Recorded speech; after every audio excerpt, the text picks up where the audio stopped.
Hi everyone, welcome to Junk Drawer Art with Miss Riley. This is episode 7. I am Miss Riley.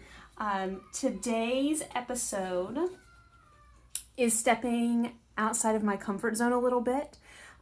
We will be doing a folded paper project, and it was inspired by a problem that John and I were having this morning. I actually planned on doing something else, and this kind of presented itself and I ran with it. We were reading a book together, and we realized he didn't have a bookmark.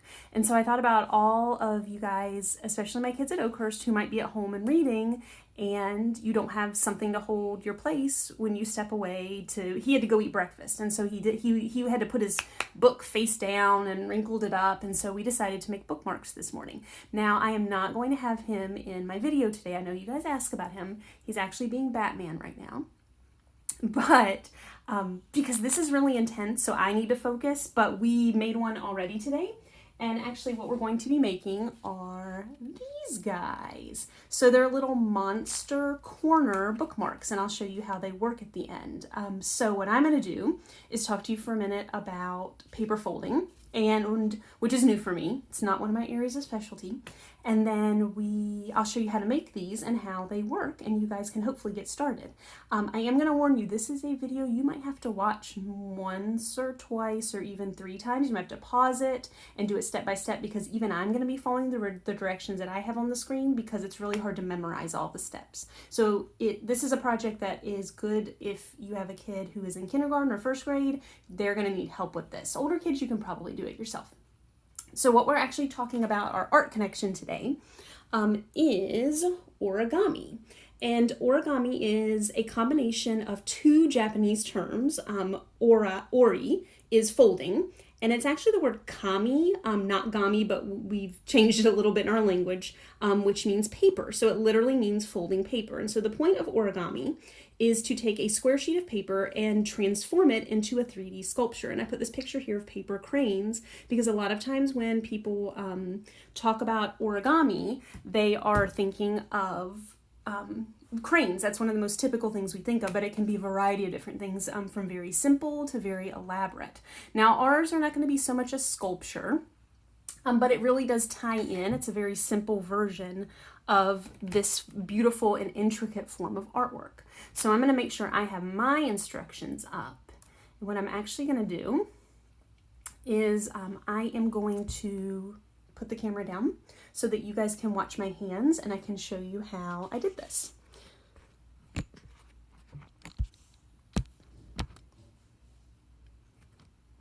A little bit further. There we go. Perfect. So starting with your type of paper, I do not recommend cardstock. Cardstock will be too heavy to fold for this. What I have is just simple construction paper. If you can't fold it and roll it like this, then it'll be too firm to make good folds. So you can even just use simple white copy paper if that's all you have, and you can color it with markers. I grabbed a few of the different colors that I used, and I'll show you how I cut the pieces later. And I just used scissors and a glue stick to attach everything. Now, the biggest challenge for some of our younger kids, besides folding, is going to be getting paper. You need to have a square piece of paper for this. So what I'm going to do is I actually need a 6-inch by 6-inch square. So if you have a larger sheet of paper, you're going to have to cut some of that off. If you start with a rectangle piece of paper, this will not work. It must be a square. Origami paper is a square. So I wanted to show you how I kind of cut off that amount of paper. So I'm going to do is put my ruler down, and I'm going to measure 6 inches. Oop, I want to make sure you guys can see this. There we go. I'm going to put my paper down. I'm going to measure 6 inches off and put a little mark. And then I'm going to measure up a little bit and measure 6 inches out again and put a little mark. So now what I can do is make a straight line connecting those 2 dots. So again, what I did was I measured out 6 inches here, out 6 inches there, and then made one straight line. And I'm going to do the same thing in this corner. I'm going to measure on this side, I'm going to measure 6 inches up and put a little mark. And I'm going to come over here and measure 6 inches here. And then I can create a line. Ooh, that doesn't look quite even. Let me double check that. 6 inches, 1, 2, 3, 4, 5, 6. 6 inches, it is. It's just a trick of my imagination. I'm gonna make a line straight across here. So now, with my size of paper, now I actually have 2 squares I can use. But I'm gonna take that square that I made sure is 6 inches by 6 inches, and now I can cut it out.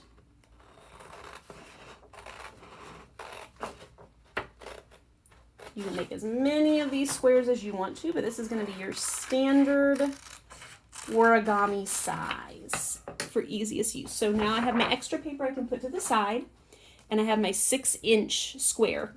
So the first step is to actually fold this in half from corner to corner to make a triangle.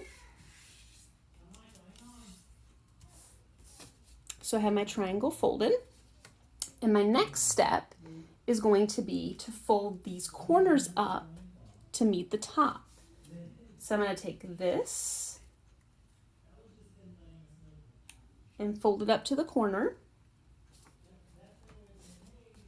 So I've folded one side up, and then I'm actually going to take my other side and fold it up to meet it. So I have kind of this diamond look.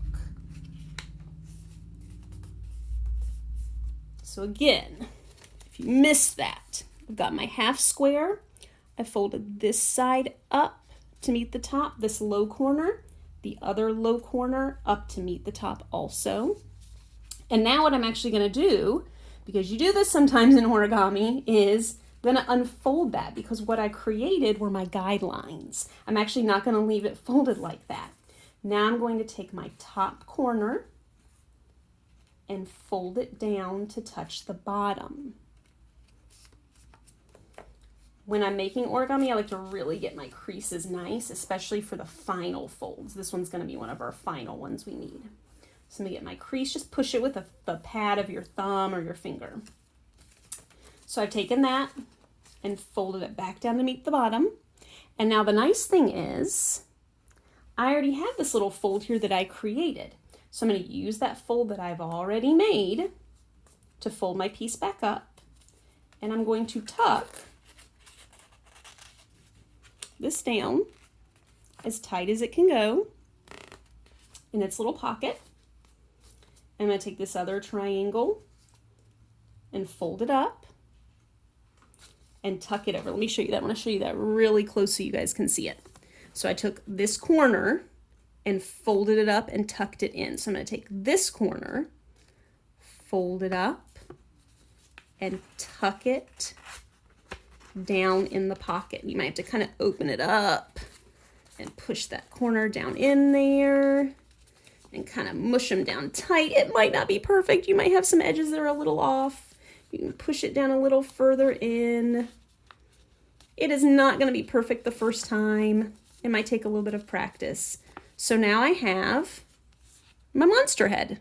So now that you've had the monster head, it is your choice of how you decide to decorate it. I'm going to show you guys some of the things that I did.